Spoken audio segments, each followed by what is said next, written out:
अब बहुत ध्यान से सुनिएगा, सुखदेव जी कौन है? तरुवर छांव तीर यमुना के सुआ पढ़ावत डोले। किशोरी जी, जैसे आजकल बच्चों को एक आदत होती है, फोन में, आईपैड में, आईपॉड में गाने सुनते रहते हैं, ऐसी हमारी किशोरी जी भी सुनती रहती हैं, लेकिन तब फोन आईफोन तो होते नहीं है, तो क्या करें। और क्या सुनना प्रिय है? ठाकुर जी का नाम सुनना प्रिय है। कृष्ण, माधव, मुकुंद, मधुसूदन, केशव, मुरारी, हरि, ये सारे नाम जब किशोरी जी सुनती है ना, आनंदित हो जाती हैं, झूमने लगती हैं, नाचने लगती हैं। पर कौन सुनाए? तब किशोरी जी ने ललिता विशाखा से कहा कि 24 घंटे मेरे पास नाम चलता रहे, कृष्ण नाम, कृष्ण की अलग। अच्छा, किशोरी जी नाम नहीं सुनती, जैसे मधुसूदन, मधुसूदन नाम बोलते किशोरी जी मधुसूदन क्यों है ठाकुर जी, उसका चिंतन करती हैं। मुरारी क्यों है ठाकुर जी, उसका चिंतन करती हैं। गोपाल, तो जैसे गोपाल कहा तो गैया चराते हुए ठाकुर जी का चिंतन करने लगती हैं। गिरधारी, जैसे ही गिरधारी बोलते हैं तो गिरिराज्य धारण किए हुए ठाकुर जी का चिंतन करती हैं। किशोरी जी के नेत्रों से आंसू गिरते रहते हैं, ठाकुर जी का अनुभव अनुसरण करती रहती हैं। पर कोई ऐसा मिले जो 24 घंटा नाम सुनाता रहे, सोते उठते जागते खाते पीते हमेशा नाम चलता रहे। तब ललिता जी एक सुख पक्षी को लेकर के आई, एक तोता को, और कहा, हे श्यामाजू, जे तोता है और जाको एक स्वभाव है, कहा जे रट के सुनाए दे। तो एक दिना तो आप याकू रटाओ और अगले दिना पूरे दिना याते सुनो, ऐसा आप कर ले करो। किशोरी जी एक दिन तो पूरे नाम याद कराती हैं, तोता एक दिन में पूरा रट लेता है, अगले दिन किशोरी जी कुछ नहीं बोलती, वो तोता ही बोलता रहता है। कभी किशोरी जी कंधा पे आके बैठ जाता है, कभी किशोरी जी के सिर पे बैठ जाता है, कभी हाथ पे आके बैठ जाए, कभी कहीं विराज जाए, और उसके मुख से निकलने वाले नामों को सुनकर के किशोरी जी अति आनंदित होती हैं। तरुवर छांव तीर यमुना के सुआ पढ़ावत डोले। किशोरी जी तोता को पढ़ाती रहती हैं।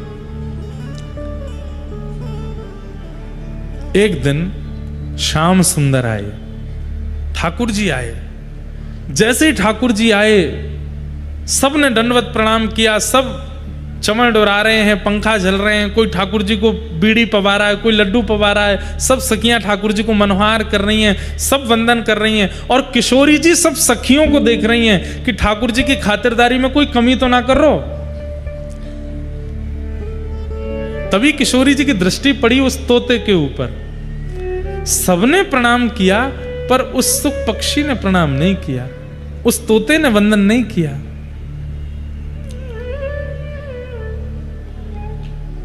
ठाकुर जी जब चले गए, तब किशोरी जी ने उस तोते को बोला, सुनो इधर आओ। फिर से शुरू हो गया, मधुसूदन, मुरारी, मनोहरी, ठाकुर जी के मधुर मधुर नाम सुनाने लगा। बोले नाम मत सुनाओ, ये बताओ, श्याम सुंदर आए थे, सबने प्रणाम किया, तुमने प्रणाम क्यों नहीं किया? सुख पक्षी बोले, वो कौन थे जो आए थे? मैं तो नहीं जानता। अरे वो वही मदन मोहन जिनका तुम नाम बोलते हो। बोले कौन मदन मोहन? मुझे केवल नाम पता है, पर उसका अर्थ नहीं पता, और नामी को मैं जानता नहीं। किशोरी जी बोले, ओहो, याने रट लियो है, बस जाने ना है। तब किशोरी जी बोली, हे सुख पक्षी, अब मैं तोको तभी स्वीकार करूंगी जब तू जितने नाम गावे, वह नाम गावे वाले नामी को पहचान करके आवेगो, वह के बारे में जान के आवेगो, परिपूर्ण रूप से उनकी पूरी जानकारी। कभी ठाकुर जी की किसी भी गुण, किसी भी स्वभाव, किसी भी कर्म, किसी भी व्यवहार से तुम वंचित ना रहो, सब तुमको पता हो, क्योंकि जो कृष्ण को जाने वो मुझको प्रिय है। और जब तक तू कृष्ण को जान के नहीं आवेगो, तब तक मैं तुमको स्वीकार नहीं करूंगी। अब जाओ। तब किशोरी जी उत्सुक व्याकुल हो गया, ललिता विशाखा जी के पास गया।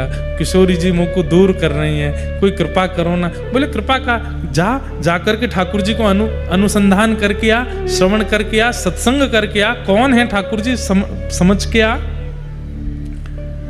तब उस सुख ने जाकर के घनघोर तपस्या की, और तप के कारण वही सुख जब अमर कथा सुना रहे हैं देवादिदेव महादेव पार्वती को, वहीं वो सुख पक्षी महादेव के ठीक पीछे प्रकट हुआ और पूरी कथा श्रवण कर रहा है। महादेव ठाकुर जी की एक एक लीला श्रवण करा रहे हैं। ठाकुर जी की बाल लीला सुनाई, गोवर्धन लीला सुनाई। जैसे ही रास लीला सुनाने लगे, रास लीला में रास का प्रसंग आते ही पार्वती जी इतनी उन्मत्त हो गई कथा में कि पार्वती जी को एक नियम दिया था, क्या कि हर 20 मिनट, हर 20 सेकंड में ओम ओम ओम शब्द का उच्चारण करती रहना। क्यों?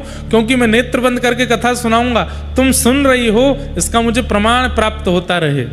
लेकिन रास बिहार की लीला आते ही ऐसी उन्मत्त हो गई पार्वती जी, नृत्य करने लगी। उनको लगने लगा मैं कथा नहीं सुन रही हूं, मैं भी रास बिहार की एक गोपी हूं, मैं भी श्याम सुंदर के साथ में रास कर रही हूं। जैसे ही पार्वती जी रास में प्रविष्ट हो गई, अपने मानसी में ओम शब्द का उच्चारण विस्मृत हो गया।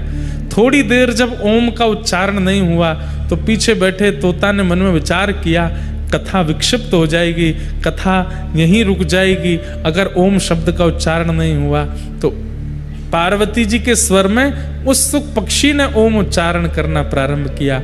7 दिन की कथा पूरी होते ही जैसे ही महादेव ने जय जयकार कराई, पार्वती जी के नेत्र खुले, नेत्र सजल हैं। महादेव बोले, देवी कथा संपन्न हुई। अरे अभी रास हुआ है, रास के बाद में क्या क्या लीलाएं हुई? अभी तो मथुरा लीला, द्वारिका लीला, रुक्मिणी विवाह, कई प्रसंग अभी अधूरे रह गए। महादेव इतनी जल्दी कथा विश्राम मत कीजिए। महादेव बोले, अरे हमने सब सुना दिया, मथुरा लीला भी हो गई, द्वारिका लीला भी हो गई, रुक्मिणी विवाह भी हो गया, सब पूर्ण हो गया, अभी अभी पूरी कथा विश्राम हुई है। पार्वती जी बोली, पर मैं तो रास का ही चिंतन कर रही थी और रास में श्याम सुंदर मेरे साथ नृत्य कर रहे हैं, उसका अनुभव कर रही थी। महादेव बोले, रास में अगर तुम अनुभव कर रही थी, मानसी में रास चल रहा था, तो उस समय मुख से ओम शब्द का उच्चारण तुम्हारे तो नहीं हो रहा था, कौन कर रहा था? जैसे ही देखा तो सुख पक्षी वहां बैठा है। महादेव को क्रोध आ गया और क्रोध के कारण बोले कि तुम्हें व्यासपीठ के पीछे बैठ करके ज्ञान का अर्जन किया है, जो कि शास्त्र निषिद्ध है, इसलिए मैं तुम्हारा वध करूंगा। त्रिशूल लेकर के भागे। सुख पक्षी उड़ता हुआ हिमालय की कंदराओं में पीछे पीछे महादेव जा रहे हैं। तभी वह सुख पक्षी हिमालयों में उड़ता हुआ पहुंच गया कहां? बद्रिकाश्रम, जहां पर श्री वेदव्यास जी महाराज सरस्वती नदी के तट पर विराजमान हैं। वहीं उनकी पत्नी बिट्टिका मुख खोल करके जलपान कर रही थी। छोटे से सुख पक्षी ने तुरंत उनके मुख में से गर्भ में प्रवेश कर लिया और गर्भ में जाकर के विराजमान हुए। 12 वर्ष तक, 9 महीने नहीं, 12 वर्ष तक अपनी मैया के गर्भ में रहे। कौन? श्री शुकाचार्य जी। 7 दिन जो जो कथा में श्रवण किया वेद महादेव से, उसका केवल चिंतन करने लगे। 12 वर्ष बाद श्लोक स्फुटित होने लगे। जब वही शुकाचार्य जी अपने मुख से स्वर में श्लोक गाने लगे, तो विटिका जी वेदव्यास जी के पास गई और बोली, मुझे ऐसा लगता है कि कभी कभी मेरे भीतर से कोई श्लोक उच्चारण कर रहा है। वेदव्यास जी महाराज ने दिव्य दृष्टि डाल करके देखा, अरे देवी, तुम्हारे गर्भ में साक्षात ठाकुर जी की यश कीर्ति को विश्व में फैलाने वाले श्री शुकाचार्य जी हैं। प्रार्थना की, हे गर्भ में विराजमान श्री सुखदेव जी, आप प्रकट होइए और मानव उद्धार कीजिए। सुखदेव जी बोले, मैं जन्म नहीं लूंगा। क्यों? संसार की माया बहुत विचित्र है, मुझे पकड़ लेगी, मैं संसार में नहीं आऊंगा। यदि ठाकुर जी आकर के मुझे आश्वासन दे देंगे कि संसार की माया मुझे नहीं सताएगी, तो ही मेरा अवतरण होगा। ठाकुर जी गर्भ में प्रकट हो गए और प्रकट होकर के कहा, हे सुखदेव जी, भूल गए, आपको किशोरी जी ने भेजा है। मेरे बारे में संपूर्ण जानकारी अर्जन करना और अर्जन करके सब में वितरित करने के लिए आप धराधाम पर आए हो। अपने कार्य की सिद्धि के लिए अब आप जन्म लो। तो वही श्री शुकाचार्य जी महाराज बिटिका मैया के गर्भ से प्रकट हुए। बोलो सुखदेव जी महाराज की। लेकिन जन्म लेते ही माता पिता को छोड़ करके चले गए। अब वेदव्यास जी महाराज ने जब भागवत संहिता का निर्माण किया तब मन में विचार किया कि इस भागवत संहिता को ग्रहण करने की योग्यता इस पृथ्वी पर केवल सुखदेव जी में है, मेरे पुत्र में है। लेकिन वो तो निर्गुण निराकार ब्रह्म का ज्ञान कर रहे हैं, क्योंकि शंकर जी से कथा सुनी है ना। शंकर जी की कथा में भाव प्रधान है, सगुण साकार प्रधान है, लेकिन योगी से कथा सुनेंगे तो निर्गुण निराकार ही सिद्ध होगा। अब सगुण साकार की ओर इनको लाने के लिए तो इनको सगुण का दर्शन कराना पड़ेगा। निर्गुण निराकार का मतलब क्या है बंधुओं? जिसमें कोई गुण नहीं, जिसका कोई आकार नहीं, जिसकी कोई आकृति नहीं, केवल खाली, उसको निर्गुण निराकार ब्रह्म कहते हैं। जैसे आकाश, इसका कोई आकृति नहीं है, इसका कोई ओर छोड़ नहीं है, इसकी कोई नपाई नहीं है, इसकी कोई ऊंचाई नहीं है, ये निर्गुण निराकार है। लेकिन सगुण साकार क्या है? वंशी हाथ में लिए खड़े हैं, गिरिराज जी नख पे धारण किए खड़े हैं, शेष शैया पर पौड़े हुए हैं, शंख चक्र गदा पद्म धारण किए, ये सगुण साकार हैं।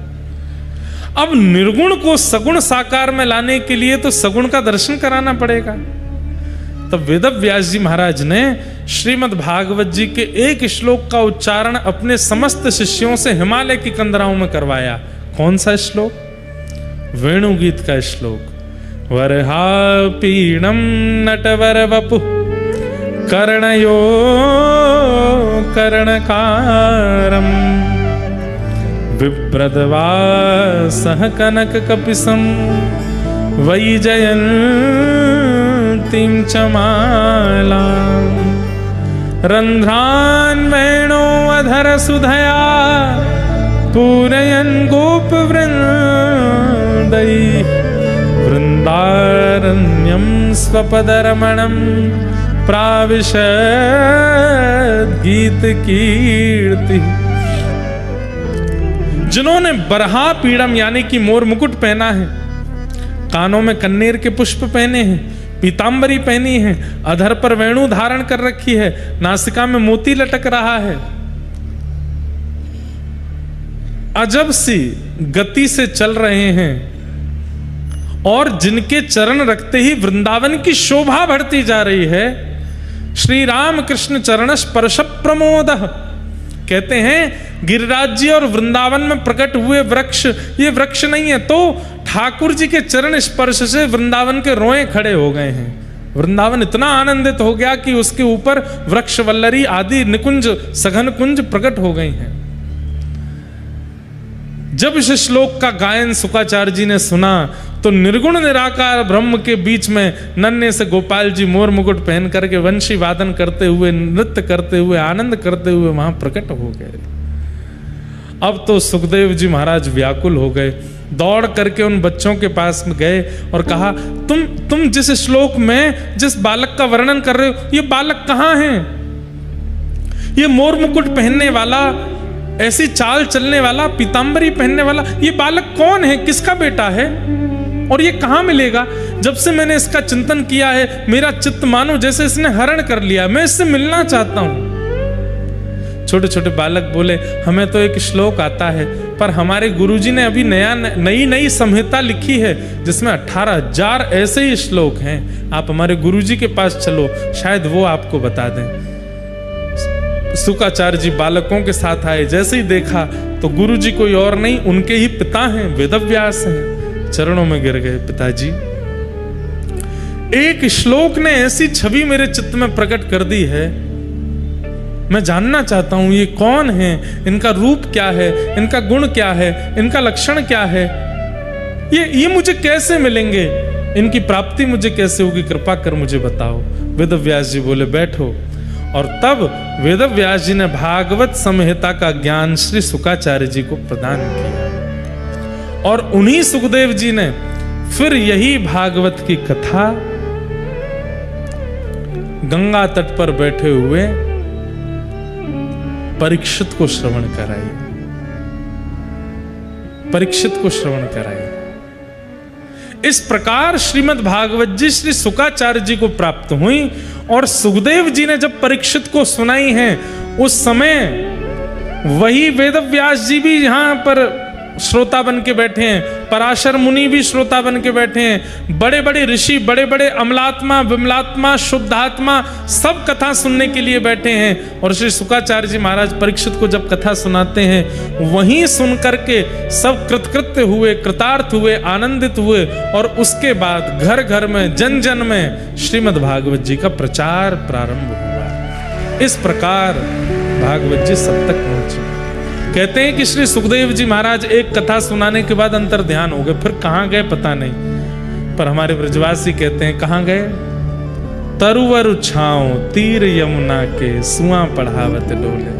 आज भी किशोरी जी के कंधा पर बैठे हैं और अब नाम भी सुनाते हैं, और जो ठाकुर जी का नाम होता है उस नाम के पीछे की कथा भी सुनाते हैं। अब किशोरी जी को शुकाचार्य जी अति प्रिय है। वही सुखदेव जी भागवत जी के बगल में यहाँ उनका एक स्वरूप विराजमान है। ये भागवत के प्रमुख श्रोता हैं, प्रमुख वक्ता हैं। एक और बात, तोते का स्वभाव होता है, जिस फल में मुख लगाता है उसको मीठा कर देता है, सबको खाने योग्य बना देता है। सुखदेव जी के स्वरूप से वक्ता को सीखना चाहिए कि जो विषय, जो प्रश्न, जो जिज्ञासा तुम्हारे सामने आवे, वो फल है, वो चाहे जैसी हो, उसको अमृत बना करके, उसको मीठी बना करके परोस दो, सबको प्रदान कर दो।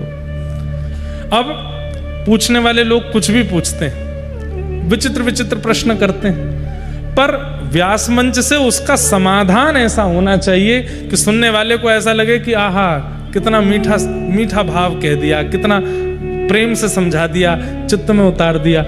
ऐसा तभी होगा जब वक्ता स्वयं को सुख मान करके वक्ता व्यास मंच पर बैठे, सामने आए हुए हर प्रसंग को रसमय बना करके परोस दे।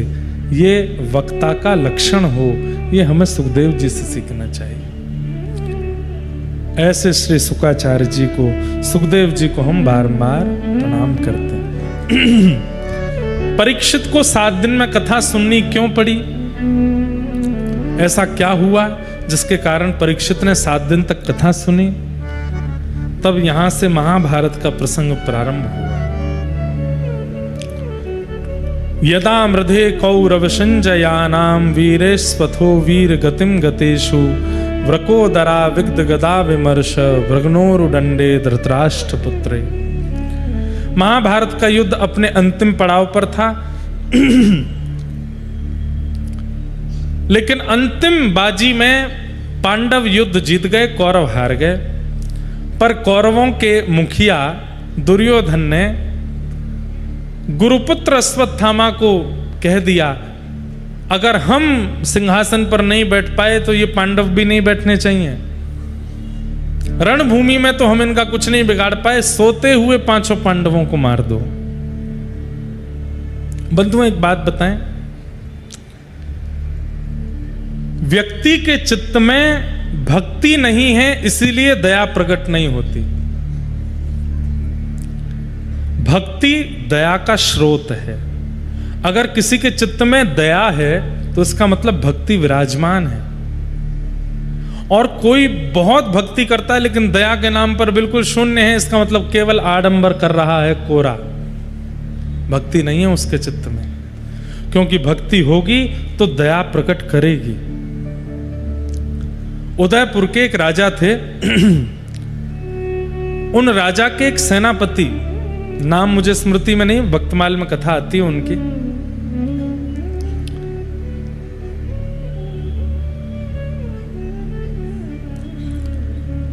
उनको राजा ने एक ऐसी जमीन दे रखी थी जिस जमीन से कम उस काल में 2 लाख रुपया साल भर में इकट्ठा होता था, और उससे वो संत सेवा, भक्तों की सेवा आदि करते थे।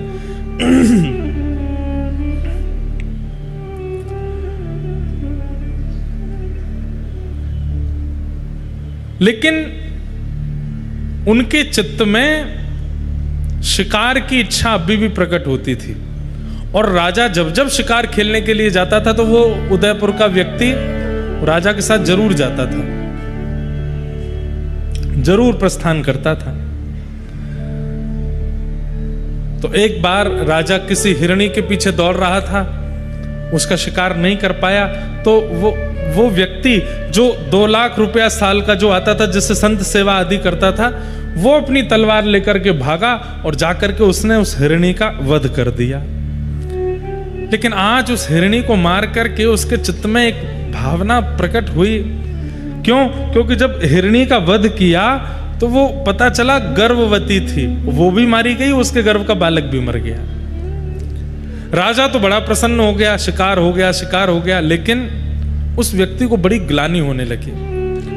धार्मिक व्यक्ति होगा, भक्ति पथिक व्यक्ति होगा, तो क्रिया संपादित करने के बाद में ग्लानि भी होगी। कई लोग होते हैं वो गलत कर देते हैं पर उनको ग्लानि भी नहीं होती, इसका मतलब भी है कि इनके अंदर भक्ति नहीं है। भक्ति स्वरूप वाला होगा तो उसको अपनी क्रिया का बोध होगा।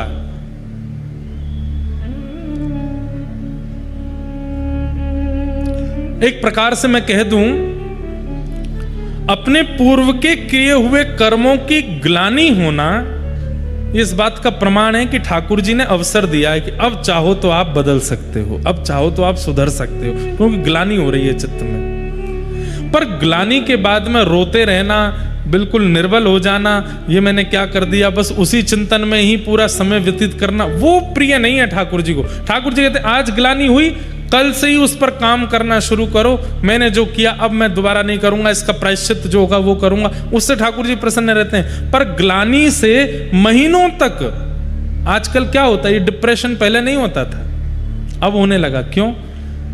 ग्लानि के कारण उसका कुछ सब्स्टिट्यूट मिलता नहीं और उसी से चिंता में चले जाते हैं और फिर परेशान होते हैं। तो ग्लानि हर किसी को नहीं होती, जिसको होती है इसका मतलब उसके चित्त में भक्ति का बीज है। उसी समय सत्संग करना प्रारंभ कर दो जैसी ग्लानि हो, और सत्संग में बस यही ढूंढते रहो, मुझसे जो अपराध हुए उसका प्रायश्चित मैं कैसे करूं। तो आज इतनी बार शिकार किया लेकिन आज उनको ग्लानि हो गई, और उनके मन में पहली बार आया, मैं इतनी संत भोजन कराता हूं, इतनी सेवा करता हूं, उदयपुर में पूरा नाम है मेरा कि संतों की सेवा और भक्तों की सेवा में सबसे ऊपर मेरा नाम आता है, और मैं जीव हिंसा करने में बिल्कुल भी लज्जा नहीं करता।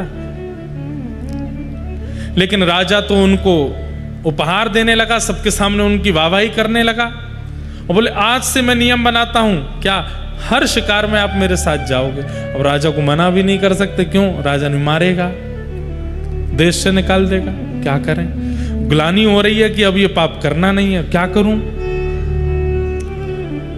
उसी रात्रि में उन्होंने विचार किया कि राजा का भी मैं त्याग नहीं कर सकता और ग्लानि हो रही है इसलिए मैं शिकार भी नहीं कर सकता, तो अब करूं क्या। तो उन्होंने लकड़ी की तलवार रख ली, इससे तो कोई मरेगा ही नहीं, तलवार पास रही आएगी, शिकार जब हुआ करेगा इन्हीं लोगों को आगे रखा करूंगा, अपने घोड़े को पीछे रखा करूंगा, तो शिकार में मेरी सहभागिता भी नहीं होगी। और कभी मन का कुछ पता नहीं है, इतने शिकार किए, कभी अगर मन हो गया शिकार करने का वन में, बीच वन में जाके, तो तलवार निकालूंगा, तो लकड़ी की तलवार देख करके अपने आप याद आएगा कि नहीं ये तो मैंने नियम लिया है, करना नहीं है। अब इस प्रकार वो राजा के साथ शिकार में जाते लेकिन पीछे ही रहते, आगे नहीं जाते, और कभी कभी शिकार खेलने के लिए एकांत में कहीं पहुंच भी जाते, तलवार निकालते तो लकड़ी की तलवार देख करके अपने आप ही भीतर धर लेते, बोले इससे तो कुछ होगा नहीं, अच्छा है मैं बचूंगा। बंधुओं, इससे भी एक चीज सीखो। पिज्जा खाने का मन हो रहा है, कुछ ऊटपटांग खाने का मन हो रहा है, क्या करो, रसोई में जाओ, रोटी उठाओ, उसी पे एक तरफ अचार की स्लाइस बना दो, एक तरफ बढ़िया दही बना दो, एक तरफ बढ़िया सब्जी बना दो, एक तरफ चटनी बना दो, बन गया पिज्जा, खा लो उसको, ऐसे सब्स्टिट्यूट बना के खाओ। भैया देखो एक बात हमारी सुनो, ये मन को वश में करने के लिए आप बैठे रहो कि ये वश में हो जाए तो नहीं होगा, प्रयोग करने पड़ेंगे, प्रयास करने पड़ेंगे। पर ये थोड़े बहुत प्रयास ही ठीक हैं, ऐसा नहीं कि एकादशी पर व्रत वाला पिज्जा खा रहे हैं। क्या बात की एकादशी पर ठीक है, एक आध बार के लिए छूट है, व्रत वाली इडली बनती है, व्रत वाले डोसा भी बनते हैं, व्रत वाला चीला भी बनता है, तो छोड़ा क्या हमने? व्रत वाली रोटी भी बनती है। बल्कि बाकी के दिन खाने से तो 500-600 कैलोरीज बढ़ती हैं, आजकल व्रत में 1000 कैलोरीज बढ़ जाती, इतना तला भुना खाते हैं। क्या बात का व्रत है वो? तो कहीं कहीं सब्स्टिट्यूट्स बना लीजिए कि आपकी कोई बुरी आदत है और आपको पता है कि मैं इसको छोड़ नहीं पाऊंगा, तो इसका एक सब्स्टिट्यूट रखो और वो ऐसा बनाओ कि उससे हानि भी ना हो और वो आदत भी धीरे धीरे छूट जाए। लकड़ी की तलवार, मन तो होता था इनके, चंग आती थी कि शिकार करूं, जैसी तलवार निकालते, तलवार देख के अरे इससे तो कुछ होगा ही नहीं, भीतर धरते, पर हाँ बढ़िया है, ऐसी बचूंगा मैं। धीरे धीरे धीरे इनकी इच्छा समाप्त होने लगी, धीरे धीरे धीरे इनका मन समाप्त होने। देखो मन क्या है पता है? मन इच्छा प्रकट करता है और जैसे ही आप उस इच्छा को पूरा कर देते हैं ना, तो मन हंसता है, बन गया मेरा गुलाम, अब मैं जो चाहता हूं वही करता है, चल अब अगली बार ये वाली इच्छा पूरी कर, फिर वो पूरी करा देते हो और खुश होता है। आप जितनी इच्छा मन की पूरी करते हैं, मन उतना बलवान होता चला जाता है। लेकिन जैसे ही मन ने इच्छा प्रकट की और आप पूरी नहीं करते, तो मन क्रेविंग्स कराता है, आंखों को, कानों को, जीभ को, हाथ को, सब फड़फड़ाएंगे, करवाओ करवाओ करवाओ। जिद्दी हो गया ना, छोटे बालक को जो चाहो देते रहो तो जिद्दी हो जाता है। कभी कहेगा बंदूक दिलाओ, मना कर दोगे नहीं दिलानी तो सिर पटकेगा, रोएगा, गिरेगा, चिल्लाएगा, चीखेगा। जिद्दी बालक हो जाते हैं, जिनकी इच्छाएं बहुत पूरी की गई हैं वो जिद्दी हो जाते हैं। ऐसे मन भी जिद्दी हो जाता है, और जब जिद्दी हो जाता है तो बीड़ी पीने वाले, तंबाकू खाने वाले, सिगरेट पीने वाले, उनकी क्रेविंग कैसी होती है? अगर नहीं दो तो ऐसे हो जाते हैं कि अब बस प्राण ही निकल जाएंगे, रोटी मत दो, पानी मत दो, लेकिन वो दे दो। होना जाना कुछ नहीं है, पर मन इतना आदी हो चुका है, इतनी इच्छा पूरी कर दी है मन की कि अब मन वश में रहता नहीं। इसलिए क्या करो, मन इच्छा प्रकट करे, उस इच्छा को पूरी मत करो, चाहे कैसे भी करके हाथ पांव बांध करके अपने आप को रोक लो। एक बार प्रयास करके देखिए, विकट इच्छा प्रकट हुई है और आप उस इच्छा को पूरी ही मत करो, मन को क्या संकेत पहुंच जाएगा? अब ये व्यक्ति मेरे हाथ में नहीं है, अब ये मेरा दास नहीं है, मेरा गुलाम नहीं है। धीरे धीरे धीरे धीरे मन इच्छा प्रकट करनी ही बंद कर देगा, फिर वो इच्छा ही नहीं करेगा।